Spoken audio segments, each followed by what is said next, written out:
Good morning, everybody. This is To The Point with Tanya Tyler and Outdoor Trail Magazine. This morning, we have James Niggemeyer on the show, part of the winning four-man team this spring at Toyota Bass Classic at Lake Fork. Over $250,000 in winnings already with b.a.s.s. He just finished his rookie season on the Elite Series. James, congratulations on making it through with the big boys. Was it intimidating for you this year, fishing against all the legends? Tanya, it can be. And, I've fished against a lot of them for some years, however, not at this level. Seeing some of the lakes and going to some of these different venues that I've never been to before and fishing against the guys that are the best in this business and the heroes of this sport, it's intimidating. You pull up first thing in the morning, launch the boat, look around, and you see all these legends of the sport.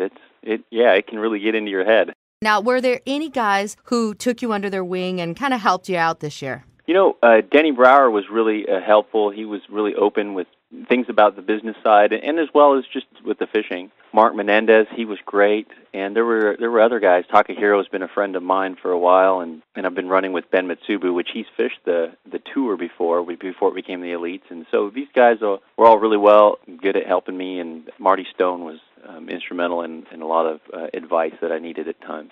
Those are some big names to take you under your wing. So let's get right into what we love talking about. That's bass fishing. We're going to go to the listeners. Seth from South Carolina wants to know, what rod do you like to flip and pitch with? Well, I use the All-Star. It's a 907 flipping stick. It's a Team All-Star, and I think it just has a standard reel seat. I kind of have quite a large hand, I guess, or not any larger than normal, but I feel like I can hold on to the reel and the rod at the same time and kind of palm the whole thing, and it feels like it gives me the right kind of control. All right, we're picking your brain. This is okay. This is us getting right down to the heart of it. This is when we get to jump inside James Niggemeyer's brain and find out exactly what it's all about. Dylan from Tennessee has a question about hooks. What size and style hooks do you like to pitch thick plastic baits like tubes and craws? That's a great question, and I think you can vary your hook with a type of plastic. And since you use tubes and craws, the X-Point makes a great hook. It's a 4-aught wide gap hook, and I like it because it's got a heavier gauge design. It has a cutting point that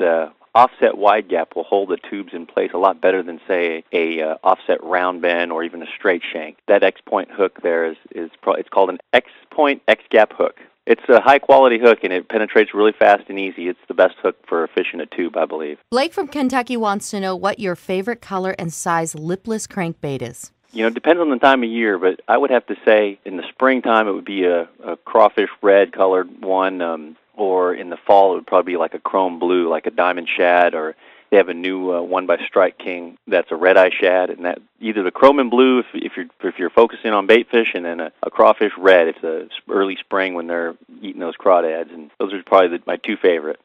Talking to James Niggemeyer on the phone, getting some great fishing tips. James, let's talk about the four-man team at Lake Fork.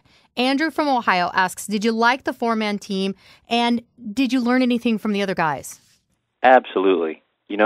Having guys like Frank Ippoliti, Chris Daves, and the big show Terry Scroggins, oh my gosh, just to be able to put our heads together and think about what would be the most efficient and effective patterns that we could focus on and do the best with our time, and being able to combine the everything that we'd found and everything that we knew about the lake after a couple days of practice.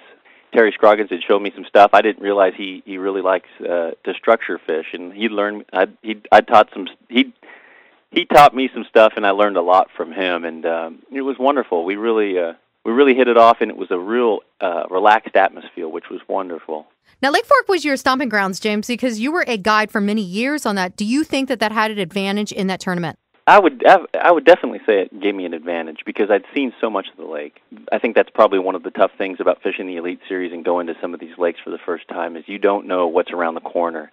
After guiding year after year on Lake Fork, about that time of year, what I needed to look for and the types of patterns that would be available. However, back to the last question, Terry Scroggins had found the pattern that was really going to carry us through most of the event. And so you can always learn new stuff on bodies of water that you fished for years and years, but knowing my way around and knowing basically the seasonal patterns that were going to be effective then was definitely beneficial. All of it came together and paid off for you guys. You guys landed number one with that tournament. I want to say, James, thank you so much for giving us some time this morning with you. James Niggemeyer on the show. Thank you, Tanya. Thank you for having me on, and I enjoy the questions, and I hope that those tips help. To the Point with Tanya Tyler and Outdoor Trail Magazine. Happy fishing.